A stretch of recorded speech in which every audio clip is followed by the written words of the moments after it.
नमस्कार दोस्तों, मैं जितेंद्र शर्मा फिर से आपके बीच नए सेशन नए टॉपिक के साथ हाजिर हूँ। मैं अपन ने प्रीवियस क्लास में अभी अपन ने जस्ट डिस्कस किया था, हीट एंड टेम्परेचर की बात कर रहे थे। उसमें मैंने हीट की क्लास ली, अभी क्लास लिया था प्रीवियस में। उसमें मैंने बताया था उष्मा क्या होता, उष्मा का संचरण की बात किया था, उष्मा अवस्था की बात की थी मैंने। अब नेक्स्ट पॉइंट जो बात करेंगे अपन, वो बात होगा अवस्था की बात करेंगे अपन, ठीक है ना। अवस्था परिवर्तन की बात करेंगे और गुप्त उष्मा की बात करेंगे। उष्माधारिता की भी बात मैंने कर लिया था और विशिष्ट उष्मा की भी बात मैंने कर लिया था। अब अपन डिस्कस करेंगे, वो मेन पॉइंट होगा अवस्था परिवर्तन और गुप्त उष्मा की बात होगी। ये एक छोटा सा टॉपिक है जो सबसे मोस्ट इंपोर्टेंट टॉपिक माना जाता है, इनसे भी क्वेश्चन पूछे जाते हैं पेपरों में। तो फर्स्ट ऑफ ऑल अपन जो डिस्कस करेंगे वो होगा आज के नए टॉपिक में, वो अवस्था परिवर्तन की होगी। किसकी होगी? अवस्था परिवर्तन। अवस्था परिवर्तन व गुप्त उष्मा।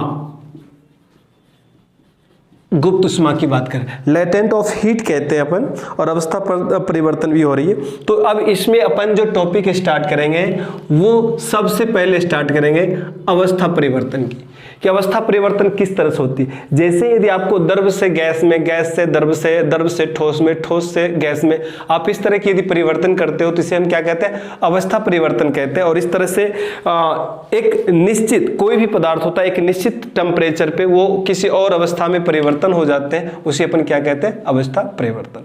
तो आज अपन ऐसे देखा जाए पदार्थ के मूल रूप से 3 की बात करते हैं, ऐसे 5 होते हैं अवस्थाएं। ठोस, द्रव, गैस हो, और प्लाज्मा भी होता है, बोस-आइंस्टीन कंडेंसेंट भी होता है, और फॉर्मिंग भी होता है। पदार्थ की 4 अवस्थाएं होती है। लेकिन यहाँ पे उष्मा की बात करेंगे तो अपन उष्मा में अपन पदार्थ की 3 अवस्थाओं की ही बात करेंगे, ठोस, द्रव और गैस। ठोस द्रव में भी बदल सकता है, ठोस गैस का भी रूप ले सकता है, द्रव ठोस में बदल सकता है, द्रव गैस का भी रूप ले सकता है, गैस ठोस में बदल सकता है, द्रव में बदल। इस तरह की अवस्थाएं परिवर्तन होते रहती है। आज हम उसी की डिस्कस कर रहे हैं, जिसे क्या कहते हैं? अवस्था परिवर्तन। तो चलिए दोस्तों, सबसे पहले अपन बात करेंगे अवस्था परिवर्तन में कि अवस्था परिवर्तन कहते किसको? किसी पदार्थ का एक निश्चित ताप पर एक अवस्था से दूसरी अवस्था में, अर्थात ठोस से द्रव, द्रव से गैस, गैस से द्रव, इस प्रकार की परिवर्तन ही अवस्था परिवर्तन कहलाता है।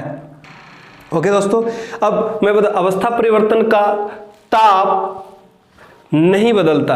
अवस्था परिवर्तन में ताप नहीं बदलता है।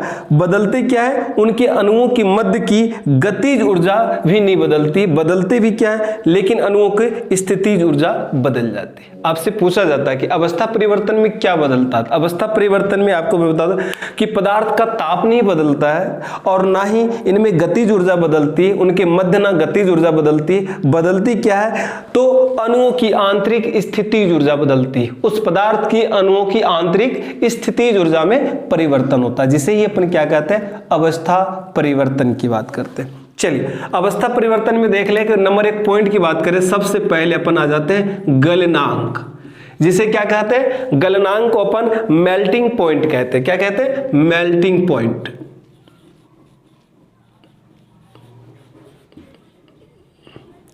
मेल्टिंग पॉइंट की बात करेंगे, गलन की अवस्था की बात करते हैं। जब निश्चित ताप पर कोई ठोस द्रव अवस्था में बदल जाता है तो उसे हम कहते हैं गलन। क्या कहते हैं? गलन। तथा जिस निश्चित ताप पर ठोस गलनांक में ठोस द्रव में बदल जाता है उसे क्या कहते हैं? गलनांक कहते हैं। दोबारा मैं रिपीट कर दूं दोस्तों आपसे कि निश्चित ताप पर ठोस का द्रव में बदलना गलन कहलाता है, तथा इस निश्चित ताप को अपन क्या कहते हैं? गलनांक। ठोस का गलनांक बिंदु कहते हैं। ठोस का गलनांक बिंदु कहते हैं, ठीक है ना। गलनांक का विभिन्न प्रकार के राशियों पर प्रभाव होती है। जैसे अपन बात करें गलनांक का दाब का प्रभाव, गलनांक का दाब के ऊपर क्या प्रभाव है? वे पदार्थ जो पिघलने से संकुचित होते हैं उन पर दाब बढ़ाने से पिघलने पर प्रसारित होने की क्षमता से गलन कम हो जाती है।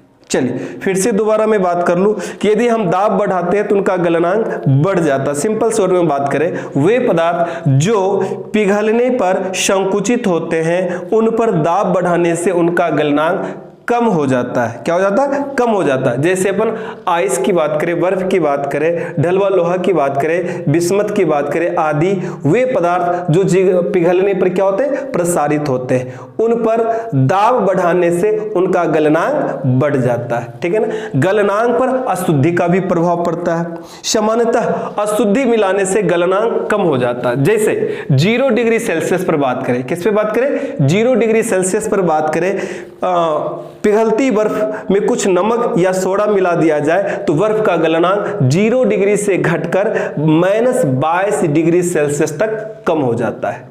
क्या हो जाता है? 0 डिग्री से घटकर -22 डिग्री सेल्सियस तक कम हो जाता है। ये गलनांक पर अशुद्धि का प्रभाव की बात क्या मैंने आपसे पूछ भी लिया जाता है कि यदि बर्फ का गलनांक 0 डिग्री है और उसमें कुछ अशुद्धि मिला दिया जाए तो गलनांक घटकर मान क्या हो जाएगा? ऑप्शन आपके पास आते हैं, वहां पे एक ऑप्शन और भी मिलेगा कि घटकर मान 0 डिग्री से घटकर -22 डिग्री सेल्सियस तक कम हो जाता है। तो ये गलनांक की बात कर दी। ठीक है ना।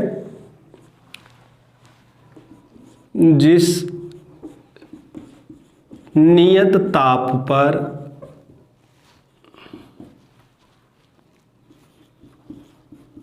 ठोस वस्तु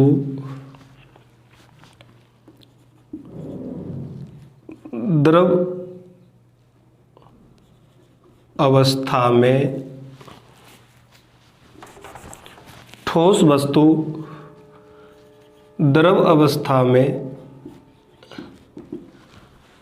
बदल जाता है तो उसे उस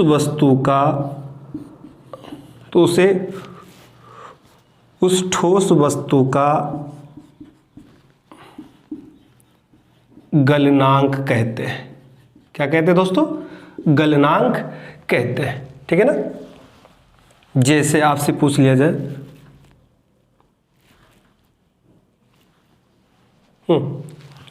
गलनांक कहते हैं। अब अपने बात करेंगे गलनांक पर दाब का प्रभाव। किस पे? गलनांक पर दाब का प्रभाव। अपन ने क्या बात किया कि दाब बढ़ाने से उनका गलनांक कम हो जाता है। जैसे अपन ने बात कर ली वे पदार्थ जो पिघलने से संकुचित होते हैं उन पर दाब बढ़ाने से उनका गलनांक क्या हो जाता है? कम हो जाता है। जैसे अपन ने बात किया, बर्फ की बात कर लिया, ढलवा लोहा की बात कर लिया, बिस्मत की बात कर ली आदि, वे सभी ऐसे पदार्थ हैं जिनके पिघलने पर क्या होते हैं? पदार्थ प्रसारित हो जाते हैं और उन पर दाब बढ़ाने से उनका गलनांक कम हो जाता है। जैसे शुद्ध बर्फ का गलनांक की बात करें,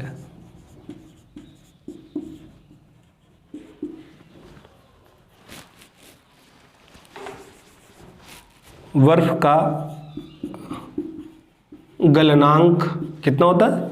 0 डिग्री सेल्सियस होता है। कितना होता है? 0। और जैसे ही इसमें अपन अशुद्धि मिला देते हैं तो अशुद्धि के रूप में सोडा नमक की बात करते हैं, मिला देने से इनका गलनांक घटकर -22 डिग्री सेल्सियस तक कम हो जाता है। और ऐसे मिश्रण को हम हिम मिश्रण कहते हैं। क्या कहते हैं दोस्तों? हिम मिश्रण कहते हैं। इस मिश्रण का उपयोग कुल्फी बनाने में करते हैं। इस मिश्रण का उपयोग हम आइसक्रीम बनाने में भी करते हैं। ठीक है। तो ये क्या कहलाया? अपना गलनांक कहलाया।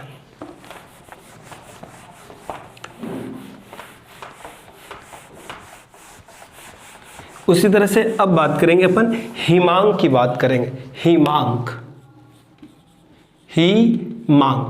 मीन्स फ्रीजिंग पॉइंट की बात करेंगे। किसकी बात करेंगे? हिमांक को हम क्या कहते हैं? फ्रीजिंग पॉइंट कहते हैं। हाँ, जिस निश्चित ताप पर द्रव का ठोस में बदलना हो वो क्या कहलाता है? निश्चित ताप पर द्रव का ठोस में बदलना क्या कहलाता है? हिमीकरण कहलाता है। क्या कहलाता है? हिमीकरण। तथा इस निश्चित ताप को ही क्या कहते हैं? द्रव का हिमांक कहते हैं। आपसे कोई पूछ लिया जाए कि हिमांक किसे कहते हैं, तो द्रव का ठोस में बदलना। जिस नियत ताप पर द्रव वस्तु ठोस अवस्था में बदल रहा वो नियत ताप क्या कहलाएगा?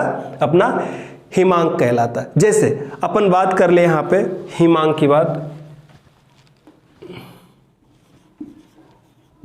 शुद्ध जल का हिमांक 0 डिग्री सेल्सियस होता है। क्या होता है? 0 डिग्री सेल्सियस होता है। ठीक है ना।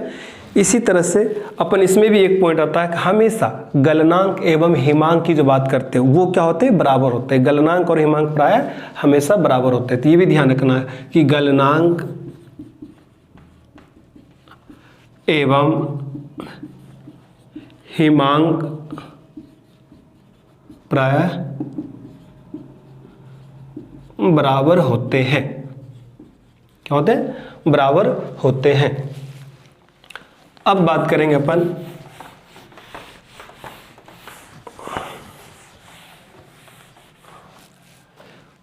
क्वथनांक की। क्वथनांक जिसको कहते हैं बॉइलिंग पॉइंट। क्या कहते हैं दोस्तों? बॉइलिंग पॉइंट कहते हैं इसको।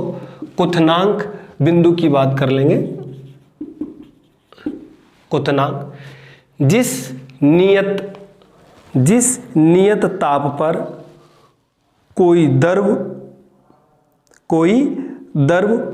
का वाष्प में बदलना हो या गैस में बदलना हो वो क्या कहलाता है? वो कहलाता अपना क्वथनांक। क्या कहलाता? क्वथनांक। जिस नियत ताप पर कोई द्रव अपन गैस में बदल रहे हैं या वाष्प में बदल रहे हैं तो वो क्या कहलाएगा? क्वथनांक कहेगा। जैसे पानी की बात कर ले, पानी का क्वथनांक पूछ लिया जाए तो 100 डिग्री सेल्सियस होती है। कितनी होती है? 100 डिग्री सेल्सियस की बात करते हैं। तो जिस नियत ताप पर द्रव गैस या वाष्प में बदल जाता है उस निश्चित ताप को द्रव का क्वथनांक कहते हैं। क्या कहते हैं दोस्तों? क्वथनांक कहते हैं। जैसे पानी का क्वथनांक की बात करें, पानी का क्वथनांक 100 डिग्री सेल्सियस होता है। कितने होते हैं? 100 डिग्री सेल्सियस। इनके ऊपर भी बता दो क्वथनांक पर दाब का प्रभाव क्या पड़ता है। यानी क्वथनांक हो रही है और उस पर दाब डाल दे तो क्या प्रभाव? घटेगी क्वथनांक का मान या बढ़ेगा। अब ये डिस्कस अपन कर लेते हैं किसके? क्वथनांक पर दाब का प्रभाव। क्वथनांक पर दाब का प्रभाव की बात करते हैं। जैसे कि दाब बढ़ाने से द्रव का क्वथनांक क्या होगा? बढ़ जाता है। आपसे पूछा जाता है कभी कभी कि दाब बढ़ाने से द्रव का क्वथनांक क्या होता है? ऑप्शन आती है बढ़ जाता है, घट जाता है, अपरिवर्तित होता है या इनमें से कोई नहीं। तो आपको क्या बताना कि दाब बढ़ाने से द्रव का क्वथनांक क्या होता है? बढ़ता है। ठीक है ना। क्वथनांक क्या होता है? बढ़ता है। कब? दाब बढ़ाने पर। किस पर? द्रव पर। किस पर? द्रव पर। दाब बढ़ाने पर द्रव का क्वथनांक क्या होता है? बढ़ जाता है। ठीक है। एक ये क्वेश्चन आ जाते हैं, मोस्ट इंपोर्टेंट, हमेशा आएगा। घटता है, बढ़ता है, क्या होता है इसके बारे में। दूसरा क्वेश्चन आ जाता है क्वथनांक पर अशुद्धि का प्रभाव। क्वथनांक पर अशुद्धि का प्रभाव। अशुद्धि मिलाने से भी द्रव का क्वथनांक क्या होता है? बढ़ जाता है। अशुद्धि मिलाने से भी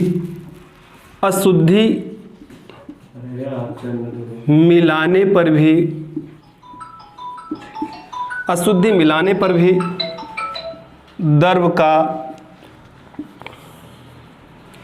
क्वथनांक क्या होता है? बढ़ता है। ये सब मोस्ट इंपोर्टेंट पॉइंट है जो हमेशा पेपर को टच करते हैं और ये हमेशा ऐसे क्वेश्चंस बनकर आते रहते हैं पेपर में।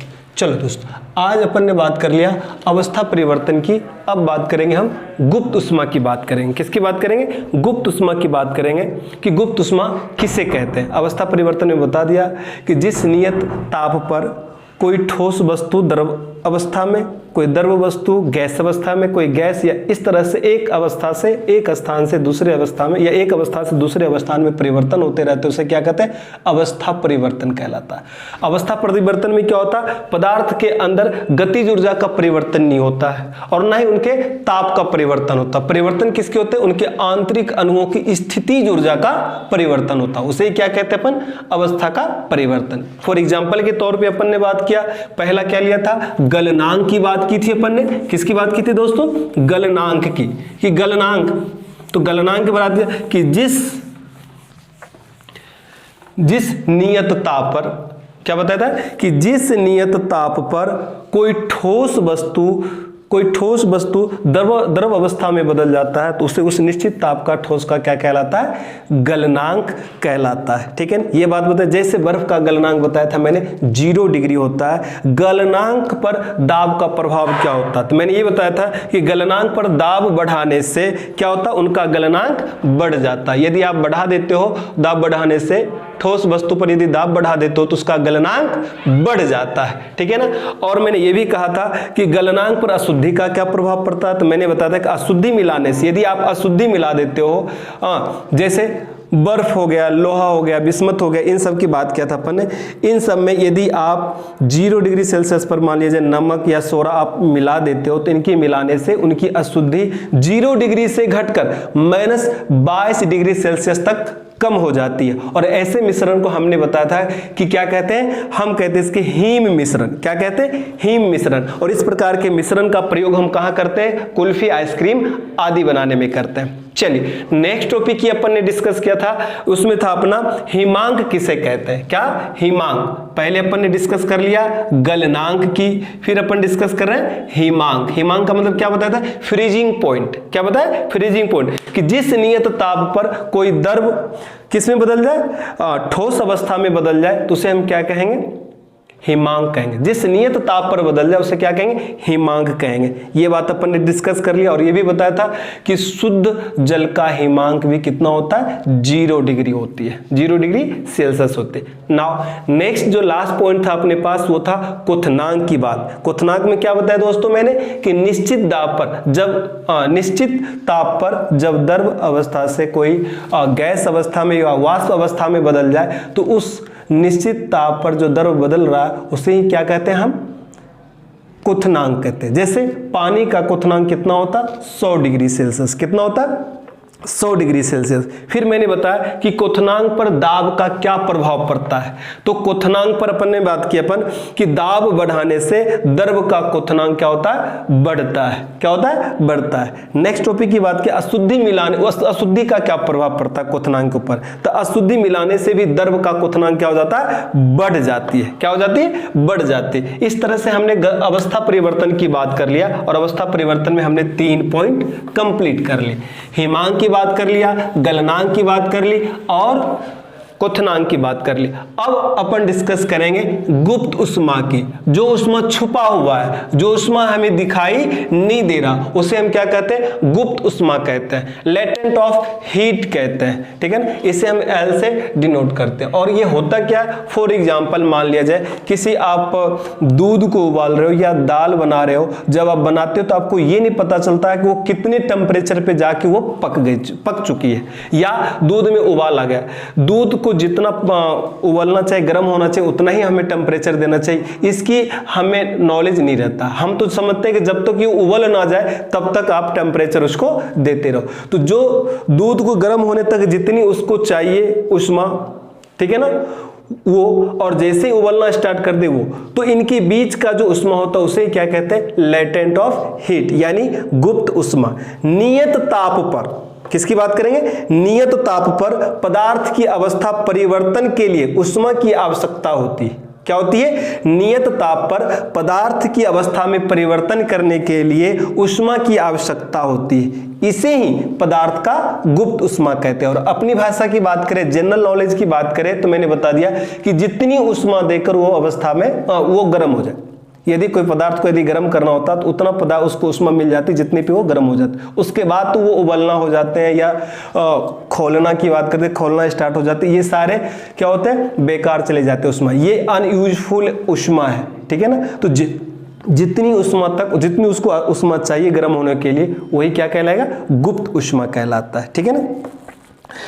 इसे हमेशा जूल प्रति किलोग्राम या कैलोरी प्रति ग्राम में ही मापा जाता है। किस में मापा जाता है, कैलोरी प्रति ग्राम में ही मापा जाता है।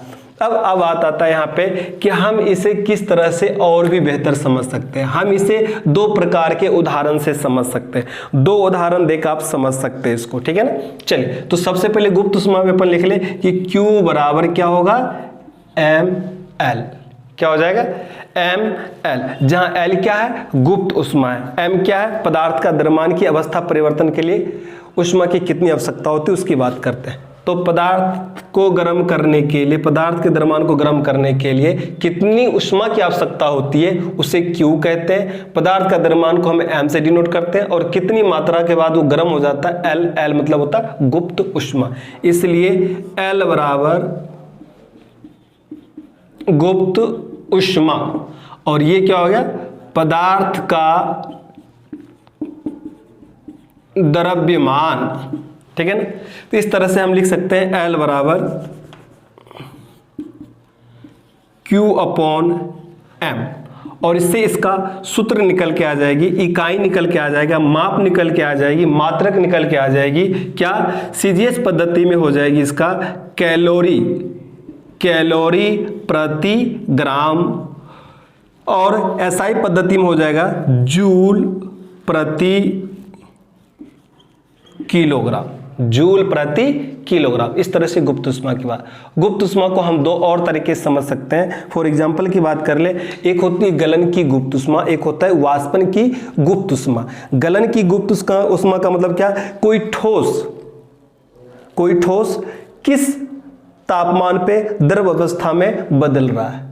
कोई ठोस वस्तु, कोई ठोस अवस्था की पदार्थ हो, वो किस नियत ताप पर, किस तापमान पे, कितनी उष्मा पर दिया जाए कि वो द्रव अवस्था में बदल जाए, उसे क्या कहते हैं, गलन की गुप्त उष्मा कहते हैं। जैसे बर्फ के गलन की गुप्त उष्मा की बात करें, उनका मान होता है 540 कैलोरी प्रति ग्राम होते हैं। कितने होते हैं, गलन की गुप्त उष्मा का मान जो होता है 80 कैलोरी प्रति ग्राम होता है। ठीक है ना। तब उसकी डिस्कस करेंगे।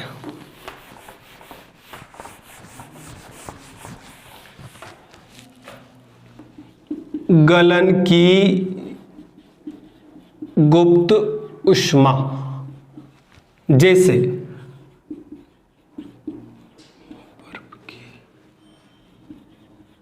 गुप्त उष्मा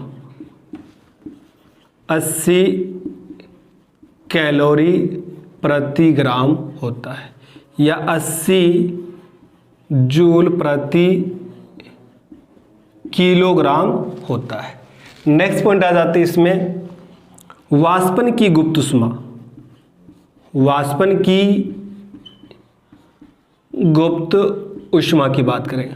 वाष्पन की गुप्त उष्मा मतलब कि जिस नियत ताप पर, यानी किसी द्रव को इतनी आवश्यकता होती है उष्मा के जिस पे वो किस में बदल जाए, वो वाष्प में बदल जाए, तो वो क्या कहलाएगा, वाष्पन की गुप्त उष्मा कहलाएगी। क्या कहलाएगा, वाष्पन का गुप्त उष्मा। तो जल के लिए वाष्पन की गुप्त उष्मा का जो मान होता है, जल के लिए, जल किस में बदल जाएगा, द्रव है, और किस में बदलेगा, वो वाष्प या गैस में बदलेगा। तो जल के लिए वाष्पन की गुप्त उष्मा का मान कितना होता है, 540 कैलोरी प्रति ग्राम बोल सकते हैं। कितने बोल सकते हैं, 540 कैलोरी। 540 किसी बुक में यहाँ पे दे रखे हैं, 537 भी दे रखे हैं दोस्तों। ठीक है ना। 540 कैलोरी प्रति ग्राम। इस तरह से अपन ने डिस्कस कर लिए गुप्त उष्मा क्या होता है। गुप्त उष्मा जिस नियत ताप पर यदि आप किसी पदार्थ को गर्म कर रहे हो, तो उसे गर्म करने के लिए जितनी उष्मा की आवश्यकता होती है उसे हम क्या कहते हैं, गुप्त उष्मा। उसके बाद जो उष्माएं जाती है वो सारे अनयूजफुल होती है, बेकार होता, उनसे हमें कोई काम नहीं होता, उनसे हमें नुकसान होती है, लाभ नहीं होता है। ठीक है ना। तो गुप्त उष्मा कितने प्रकार की होती है, बात कर लिया कि गलन की गुप्त उष्मा और वाष्पन की गुप्त उष्मा। गुप्त उष्मा को किससे डिनोट करते हैं, एल से डिनोट करते हैं, और एल बराबर क्या होता है, तो पदार्थ के द्रव्यमान को देने के लिए आवश्यक उष्मा की Q और पदार्थ का द्रव्यमान, इससे आराम से निकाल सकते हैं इसको, कैलोरी प्रति ग्राम की बात करें। अब अवस्था परिवर्तन और गुप्त ऊष्मा दो की डिस्कस हो चुकी है। अब अपन डिस्कस करेंगे ताप की, कि ताप किसे कहते हैं। टेम्परेचर की बात करेंगे, टेम्परेचर क्या है और किस तरह से वो ऊष्मा से रिलेट है, उसकी डिस्कस करेंगे। अब चलिए अब बात कर रहे हैं ताप। ताप मीन्स टेम्परेचर की बात कर रहे हैं। किसकी बात करें? टेम्परेचर की। ताप क्या है? ताप हमेशा ऊष्मा की अवस्था को व्यक्त करता है, ऊष्मा की अवस्था को बताता है कि वो ठंड है या गर्म।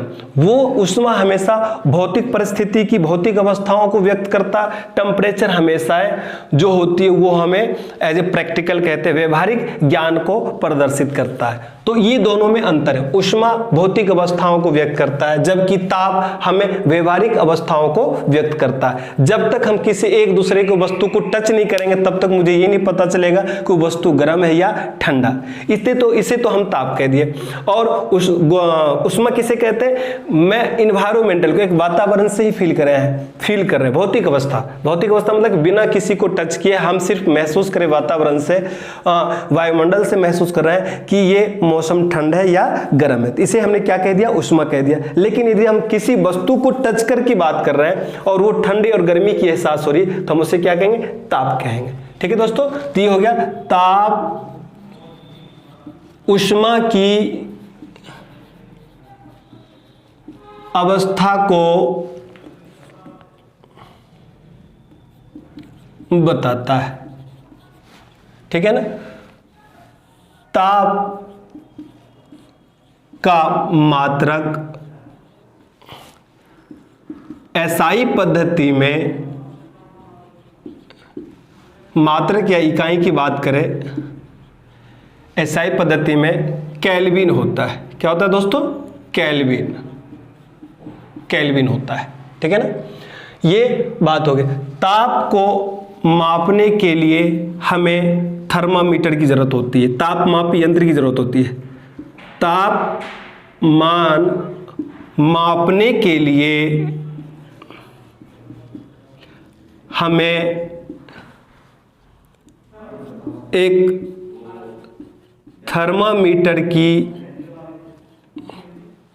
थर्मामीटर मापी यंत्र, थर्मामीटर जिसको तापमापी कहते हैं, तापमापी यंत्र का प्रयोग करते हैं। और ये थर्मामीटर में क्या होता है, किस प्रकार के तरल पदार्थ होते हैं? तो थर्मामीटर में एक तरल पदार्थ के रूप में पारा या अल्कोहल का प्रयोग किया जाता है। दोस्तों किसका प्रयोग किया जाता है? पारा या अल्कोहल का प्रयोग किया जाता है। चलिए दोस्तों अब उसकी अपन बात करें।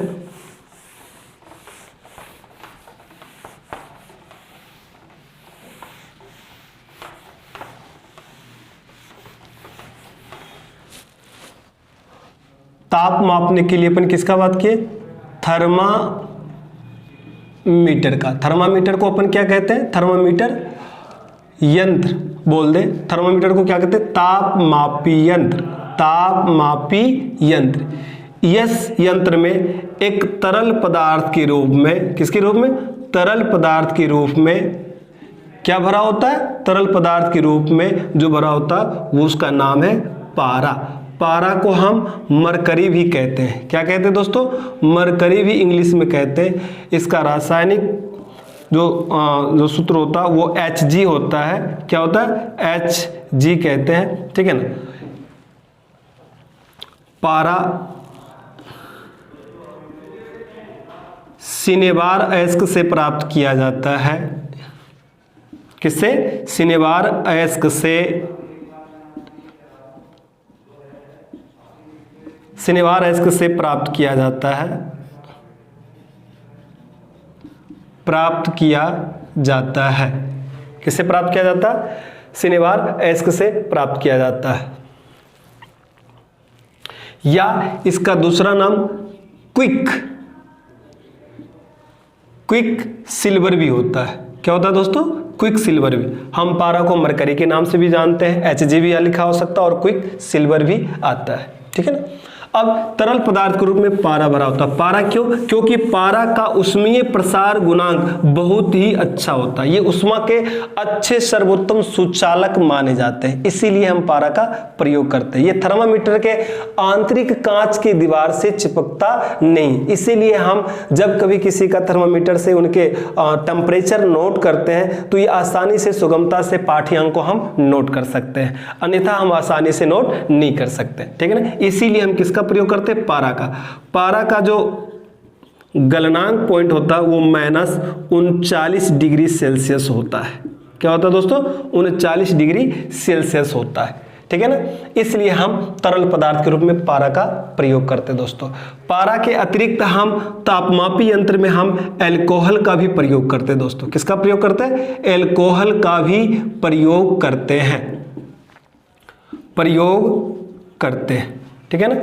अल्कोहल का में जो गलनांक बिंदु होता है वो -110 डिग्री सेल्सियस से लेकर -114 डिग्री सेल्सियस तक होता है, ठीक है ना। और लेकिन ये उष्मा के अच्छे सुचालक नहीं माने जाते, इसीलिए हम इनका बहुत ही कम प्रयोग करते हैं दोस्तों। चलिए, ये तो हो गए तापमापी में किसका प्रयोग? तरल पदार्थ का प्रयोग। अब बात करते हैं कि ताप मापने की पैमाने कितने होते हैं। तापमान मापने की पैमाने की बात करेंगे कि तापमान मापने का पैमाना क्या होता है। तापमान मापने के जो पैमाने होते हैं मुख्यतः 4 होते हैं। हम 4 पैमाने की बात करेंगे। तापमान मापने के पैमाने होते हैं। तापमान मापने के मुख्यतः कितने पैमाने? 4। पैमाना मीन्स स्केल, ठीक है ना। कौन कौन से? नंबर 1 ताप मापने के पैमाने। तापमान मापने के पैमाने कितने होते हैं? 4 होते हैं, ठीक है ना। तो नंबर 1 क्या होता है? नंबर 1 पॉइंट होता है डिग्री सेल्सियस। क्या? डिग्री सेल्सियस, या इसे हम डिग्री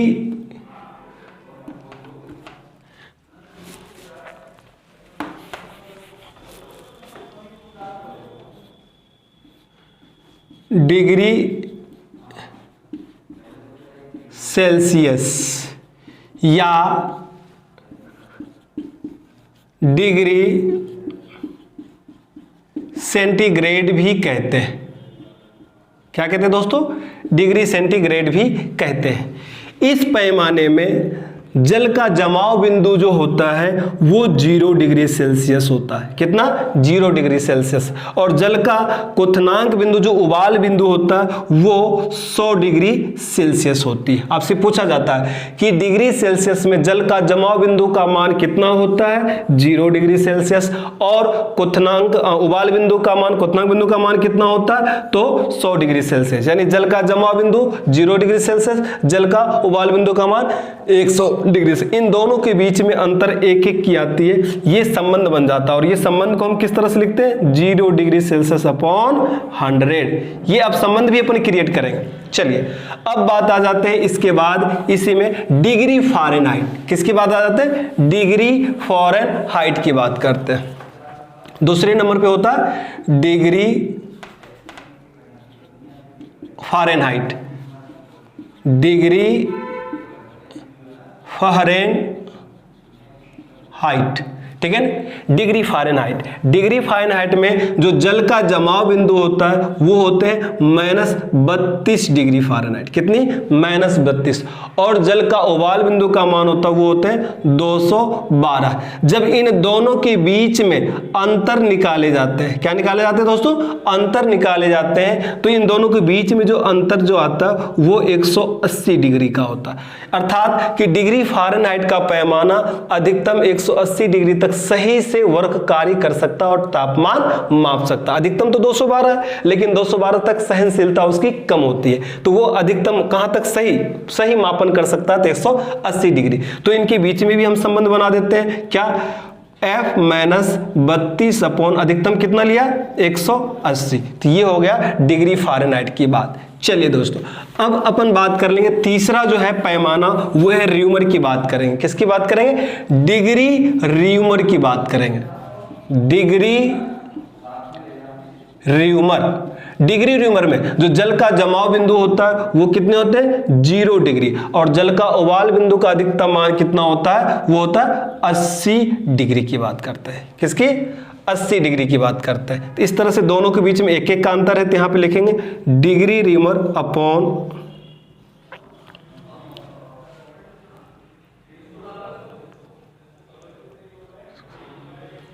नेक्स्ट। अब आ जाते हैं लास्ट जो है वो तापमान का पैमाना, जिसे अपन केल्विन कहते हैं। क्या कहते हैं दोस्तों? केल्विन। इसे डिग्री में हम नहीं लिख सकते, सिर्फ हम केल्विन लिखते हैं। डिग्री में क्यों नहीं लिखते? क्योंकि यह तापमान का वो संभव परम शून्य तापमान है जिससे नीचे की तापमान की गणना हम नहीं करते, इसीलिए हम इसको किस में लिखते हैं? केल्विन में लिखते हैं। केल्विन में जल का जमाव बिंदु का जो मान होता है वो होता है 273 केल्विन की बात करते हैं, और उबाल बिंदु होता 373 केल्विन होता है। यानी 273 जल का जमाव बिंदु और उबाल कितना हो गया 373। इन दोनों के मध्य अंतर अपन निकालते हैं तो कितनी की आती है 100 की आती है, इसीलिए इनके बीच में अंतर हो जाता K - 273 अपॉन 100।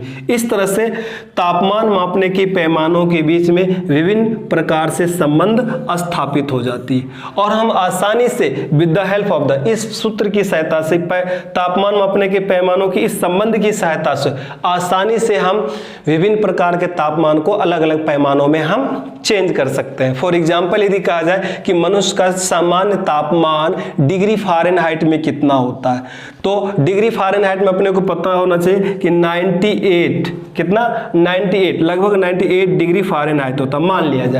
तो अब इसको यदि बोल दें कि ठीक है आपको मनुष्य का सामान्य तापमान तो आपको डिग्री फ़ारेनहाइट में पता है कि 98.6 होती है या 97 होती है, बट यदि अपनी बात करें डिग्री सेल्सियस में कितना होता है, तो हम इस संबंध की सहायता से इस विभिन्न प्रकार के पैमानों के संबंध के जिनके बीच पूछा जा रहा है उनके बीच के संबंध को आसानी से क्रिएट करके हम ये पता कर सकते हैं कि उनका भी डिग्री सेल्सियस में क्या आ सकता है। इस तरह से हम आसानी से तापमान माप सकते हैं, भले वो डिग्री फ़ारेनहाइट की बात करें, डिग्री सेल्सियस की बात करें, डिग्री केल्विन की बात, डिग्री र्यूमर की बात करें या केल्विन की बात करें। फॉर एग्जांपल कोई एक टेम्परेचर लेके चलते और उसको कन्वर्ट करके अपन देखते हैं इस सूत्र के माध्यम से।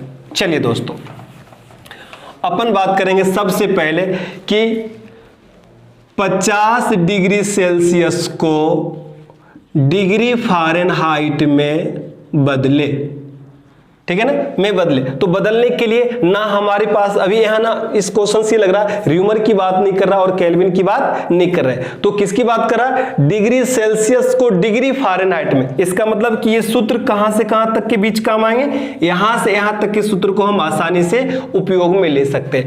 और इन सूत्र से हमें ये इस क्वेश्चन से हमें ये पता चल रहा है दिया हुआ किसका मान है, तो यहाँ पे डिग्री सेल्सियस का मान दे रखा, कितना टेम्परेचर देख रहा है 50 डिग्री। तो हम इस सूत्र को यहाँ फिर से दोबारा लिखेंगे, डिग्री सेल्सियस अपॉन 100 बराबर डिग्री फ़ारेनहाइट - 32 अपॉन 180 की बात कर ले। तो यहाँ डिग्री सेल्सियस का मान कितना है 50, तो आप रख दो 50, यहाँ पे 100 डिग्री फ़ारेनहाइट - 32 आ गए और नीचे 180। इसको क्रॉस मल्टीप्लिकेशन कर सकते हैं आराम से, क्रॉस मल्टीप्लिकेशन कर दो तो 100 को मल्टीप्लाई करेंगे डिग्री फ़ारेनहाइट -32 से इक्वल टू 180 इंटू 50 हो जाएगी। अब यहाँ पे देख रहे हैं तो 100 को एक बार आप डिग्री फ़ारेनहाइट से मल्टीप्लाई करो, फिर 32 से -32 से करोगे तो degree 100 degree Fahrenheit -3200 equal to 180 into 50 का मल्टीप्लाई करेंगे तो 9000 आ जाएगी।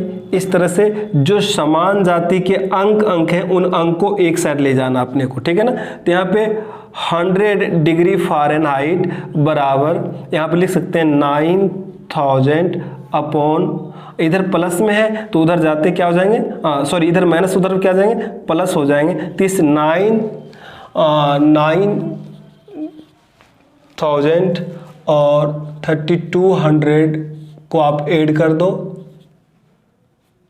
ठीक है ना।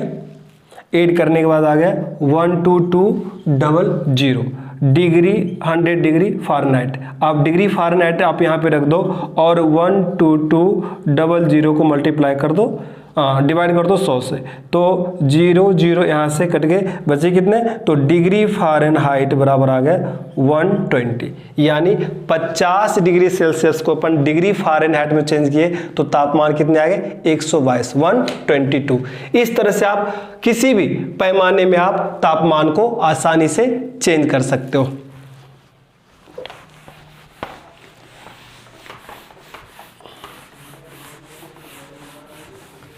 जैसे आपसे ये भी पूछ लिया जाता है, ये कॉमन से क्वेश्चन है, कॉमन क्वेश्चन कहते हैं इसको हम, कॉमन क्वेश्चन है कि वह तापमान का मान बताओ जिस तापमान का मान डिग्री सेल्सियस और डिग्री फ़ारेनहाइट दोनों पर बराबर होते हैं। फिर से रिपीट कर रहा हूँ, ये क्वेश्चन कॉमन से हो गए। हर प्रकार के क्वेश्चन ये जो पेपर लेवल में क्वेश्चन पूछे, प्रतियोगिता परीक्षा में पूछते हैं कि तापमान, वह तापमान का मान बताओ जिस तापमान के मान पर डिग्री सेल्सियस और डिग्री फ़ारेनहाइट दोनों का मान क्या समान हो। तो हमें पता नहीं है, हमें सिर्फ क्या कह रहा है कि डिग्री सेल्सियस का मान डिग्री फ़ारेनहाइट पर क्या हो, समान हो। तो वो तापमान क्या है जहां पे दोनों का मान क्या हो, समान हो, तो अपन क्या मान ले, एक्स। अक्स भी मान सकते, वाई भी, Z, A B C D, कुछ भी आप ऐसा अल्फाबेटिक का कोई एक अंक डिजिट को आप मान सकते हो, एक अंक को, ठीक है ना। मैंने मान लिया एक्स कि डिग्री सेल्सियस का मान डिग्री फ़ारेनहाइट का मान किस टेम्परेचर पे बराबर, किस तापमान के मान पे बराबर है, तो एक्स पर बराबर है। अब हमें डिग्री सेल्सियस और फ़ारेनहाइट के बीच में संबंध को स्थापित करना with the help of the formula. Formula क्या है, 0 degree Celsius upon 100 is equal to degree Fahrenheit minus 32 upon 180, ठीक है ना।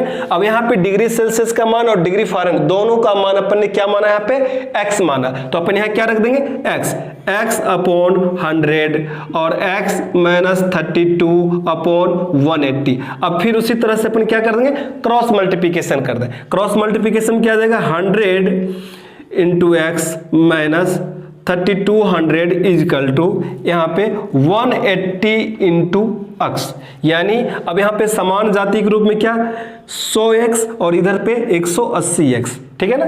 तो हमें क्या करना कि जिधर समान जाति उसको आप एक साइड ले जाओ। तो यहाँ मैं देख रहा हूँ माइनस 3200 को आप यहीं रहने दो और 100x को आप उस साइड ले जाओ। तो 180x माइनस इधर प्लस में उधर जाएंगे तो माइनस में हो जाएंगे 100x। इस तरह से देखते हैं तो माइनस 3200 इधर क्या हो जाएंगे, सिर्फ बचेंगे 80x। अब हमें x का ही तो मान निकालना है कि जिस तापमान पर किसका मान, डिग्री सेल्सियस और डिग्री फ़ारेनहाइट का मान समान हो जाए। तो इस तरह से x को रहने दो और इसकी जो मल्टीप्लाई में जो अपने 80 है उसको आप इधर डिवाइड कर दो 3200, तो माइनस 3200 अपॉन अपन बात कर ले 80, तो यहाँ पे आप देख लो इस तरह से कितने आते हैं, माइनस 40 डिग्री। कितने आते हैं, 40 डिग्री। माइनस 40 ऐसा मान है जो डिग्री सेल्सियस और डिग्री फ़ारेनहाइट दोनों का मान बराबर होते हैं। इस तरह से छोटे छोटे क्वेश्चंस पूछ लिए जाते हैं। अब यदि अपने से पूछ लिया जाए कि मनुष्य का सामान्य तापमान डिग्री सेल्सियस में कितना होता है, तो मनुष्य का सामान्य ताप डिग्री सेल्सियस में, मनुष्य का सामान्य तापमान मनुष्य के शरीर का, मनुष्य के शरीर का सामान्य तापमान डिग्री सेल्सियस में कितना होता है, 37 डिग्री सेल्सियस होता है। तो डिग्री फ़ारेनहाइट में कितना होगा, तो डिग्री फ़ारेनहाइट में आसानी से निकाल सकते हैं। फॉर्मूला फिर वही degree Celsius upon 100, degree Fahrenheit minus 32 upon 180। आपको यहाँ पे मनुष्य के शरीर का सामान्य तापमान डिग्री सेल्सियस में कितना दे रखा, 37 होता है, ठीक है। तो मैं यहाँ पे 37 को पुटअप कर दिया डिग्री सेल्सियस की जगह और क्या लिख दिया अपॉन में 100 minus degree Fahrenheit minus 32 upon 180। इस तरह से आप क्रॉस मल्टीप्लिकेशन करोगे तो क्रॉस मल्टीप्लिकेशन करके आपको 100 डिग्री फ़ारेनहाइट माइनस 3200 और 180 मल्टीप्लाई बाय 37 और इधर आ गए। अब इसको 180 को मल्टीप्लाई कर दो किससे, 37 से कर दो। 37 से मल्टीप्लाई करने के बाद जो मान आती है, जो हमें ज्ञात है, वो कितने आ जाएंगे, लगभग 98.6 डिग्री फ़ारेनहाइट आ जाएंगे। ठीक है ना, इस तरह से अपन देख रहे हैं कि सामान्य तापमान डिग्री फ़ारेनहाइट में 98.6 भी ले सकते हैं। ठीक है ना, 98 भी दे रखा होता, आप कैलकुलेशन करके आसानी से निकाल सकते हो। उसी तरह से केल्विन में भी पूछ ले तो डिग्री फ़ारेनहाइट में तो हमने बात कर लिया 98 डिग्री फ़ारेनहाइट लगभग की बात कर लिया, और यहाँ पे केल्विन की बात कर लिए तो 310 केल्विन आते। कितने आते? 310। इस तरह से हम आसानी से शरीर का तापमान भी हम संबंध से निकाल सकते हैं। चलिए दोस्तों, आज के लिए इतना ही रखेंगे अपन। आज का सेशन कंप्लीट करते हैं, फिर अपन नेक्स्ट सेशन में मिलेंगे। टेम्परेचर से संबंधित जो कुछ और भी छोटा मोटा टॉपिक है वो अब अपन नेक्स्ट क्लास में स्टार्ट करेंगे। तब तक के लिए राम राम।